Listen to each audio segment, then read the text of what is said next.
Chapter 7, Market Structure. We've already talked about perfect competition, monopolies, monopolistic competition, and oligopolies. Now we're going to go into the last section of the chapter, which is antitrust, regulation, and competition. We're going to talk about explaining the goal of U.S. antitrust laws, distinguish between the two views of government, regulation, and discuss why U.S. markets have grown more competitive in recent decades. Okay, first of all, let's talk about antitrust policies. Let's imagine that only one business supplies all the gasoline sold in your community. There was only one gas station. They either buy gas from this firm or you cannot drive your car. This firm sets a price that is 50 cents more per gallon than is charged in other parts of the country. It also keeps its stations open from only 8 a.m. to 6 p.m., 6 days a week. Do you believe this is fair? No. What do you think the government should do to stop the firm from setting such high prices and providing such limited service? Right, antitrust. Antitrust activity attempts to prohibit efforts to monopolize markets in which competition is desirable. Okay, in gasoline, we want competition, right? U.S. antitrust activity. Antitrust activity tries to promote the market structure that leads to greater competition and reduce anti-competitive behavior. Antitrust laws. It means there are laws in place. Antitrust laws attempt to promote socially desirable market performance. There are three acts that were put into place to prevent companies from being unfair. The first one is the Sherman Antitrust Act of 1890. There's our first typo. It outlawed the creation of trusts, restraint of trade, and monopolization. What is a trust? A trust is any firm or group of firms that tries to monopolize a market. Number 2 is the Clayton Act of 1914. It was passed to outlaw certain practices not prohibited by the Sherman Act, and to help governments stop a monopoly before it develops. Also, the Federal Trade Commission Act of 1914 established a federal body to help enforce antitrust laws. There are 5 full-time commissioners assisted by a staff of mostly economists and lawyers that work for the FTC. Mergers in antitrust. One way firms try to reduce competition is by merging with competing firms. A merger is the joining of 2 or more firms to form a single firm. Federal antitrust officials spend most of their time approving or denying proposed mergers. You have the types of mergers you have are non-horizontal, which includes all mergers except the ones that are horizontal. Horizontal mergers involve firms in the same market. These mergers hold greater interest for antitrust officials. Officials consider factors such as ease of entry, possible efficiency gains from the merger, can it increase the resulting firm's economies of scale or make the firm more competitive in the world market. So we have the Federal Trade Commission. When 2 companies want to merge together to form one bigger company, they do a lot of reading and research to make sure that the merger is beneficial for everyone involved, that a monopoly isn't started, that the new bigger company isn't going to take advantage of people. Flexible merger policy. The government has shifted from rules that restrict big mergers to a more flexible approach.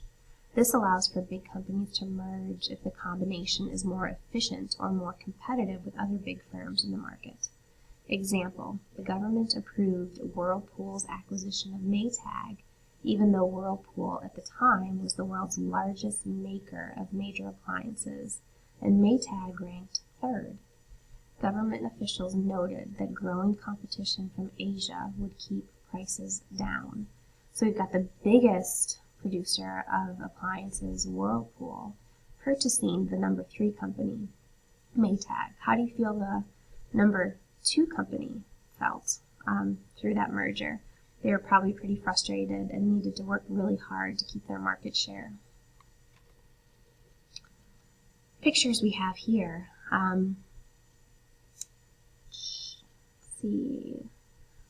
Let's think about what might happen if all the pizza restaurants in Springdale joined together to form one big chain of restaurants. They all had the same menu and charged the same prices. What kind of merger would this be? Would that be horizontal or non-horizontal? Well, it's horizontal because they're all the same. Why might this be a bad thing for for consumers? Do you guys believe the government should prevent this type of merger from taking place? I think it sounds awful. There's different things about each one of those companies that we like. My kids love Domino's. They just think it's the greatest pizza ever. My college days were all about Papa John's and the breadsticks. I used to eat them for breakfast with peanut butter. Pizza Hut. Those are 3 very different companies. And if they were all taken over by a new pizza company in Springdale that served the exact same thing for the exact same price, it'd be quite boring, right? All right, learning objective 2, regulation of natural monopolies. The regulation of natural monopolies tries to control price, output, the entry of new firms, and the quality of service in industries which monopoly appears inevitable or even desirable. Natural monopolies are local electricity transmission, local phone service, city subway system, and they're all regulated, right? There are 2 views of government regulation. You can either, number 1, regulation is in the public interest. Regulation promotes social welfare by reducing the price and increasing the output when a market is served most efficiently by one or just a few firms. Or number 2, such regulation is not in the public interest, but is in the special interest of regulated firms. Well-organized producer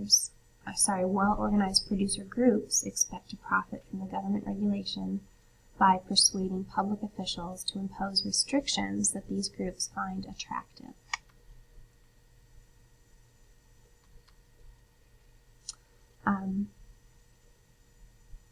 Let's talk about,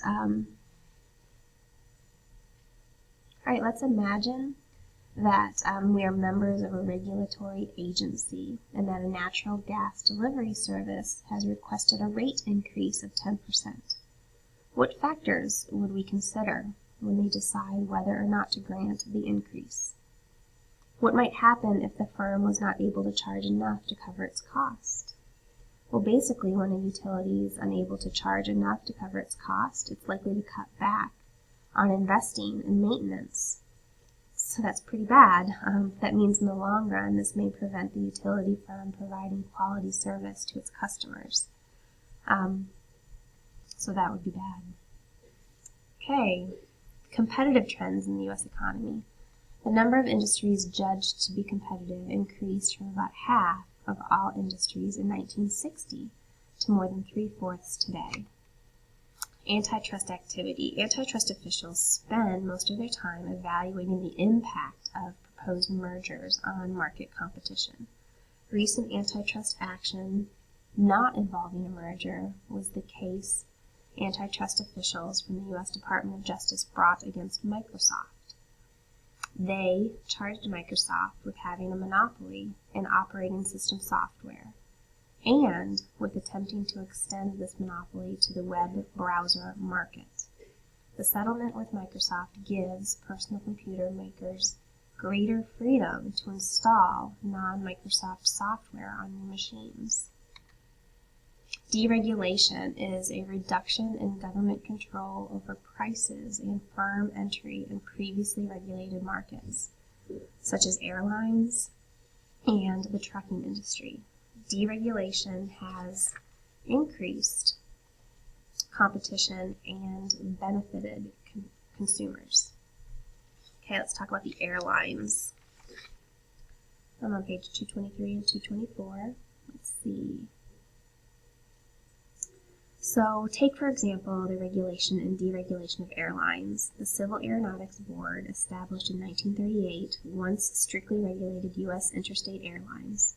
Any potential entrant interested in serving an interstate route had to persuade the CAB, which is the Civil Aeronautics Board, that the route needed another airline, a task that proved impossible. During the 40 years of regulation, potential entrants submitted more than 150 applications for long-distance routes, but not a single new interstate airline was allowed. The CAB also forced strict compliance with regulated prices.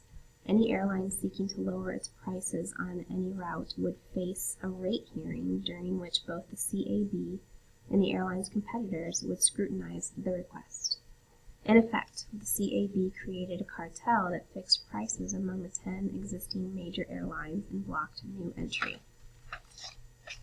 In 1978, despite opposition from the established airlines and their labor unions, Congress passed the Airline Deregulation Act, which allowed price competition and new entry. By 2000, airfares averaged 27% below previously regulated prices. Passenger miles nearly tripled.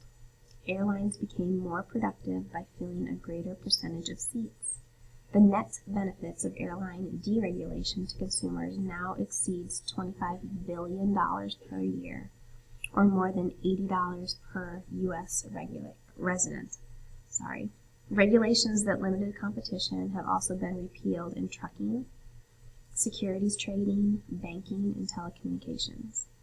For the most part, these industries have become more competitive as a result of deregulation. Consumers benefit from lower prices and better products.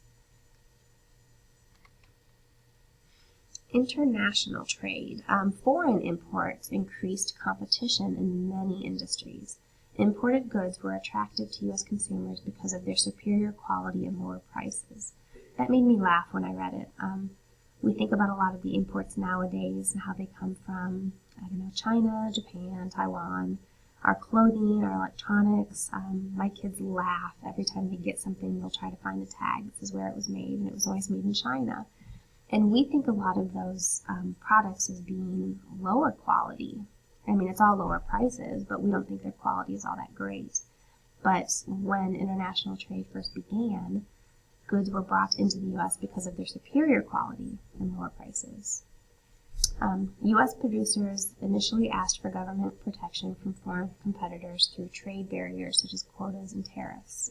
A quota, only allowing a certain amount of product into the country.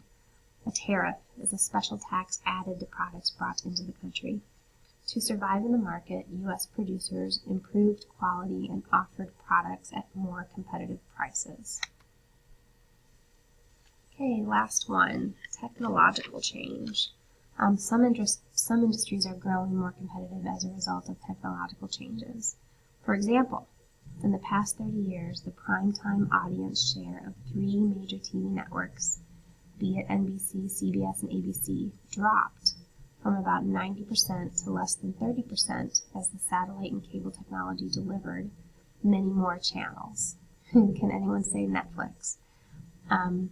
The advantages of computers, software, and websites makes many industries very competitive. We can comparison shop, which lowers transaction costs of buying and selling. Technological changes have really helped consumers be better shoppers. And that's all we have for 7.3. Good work today.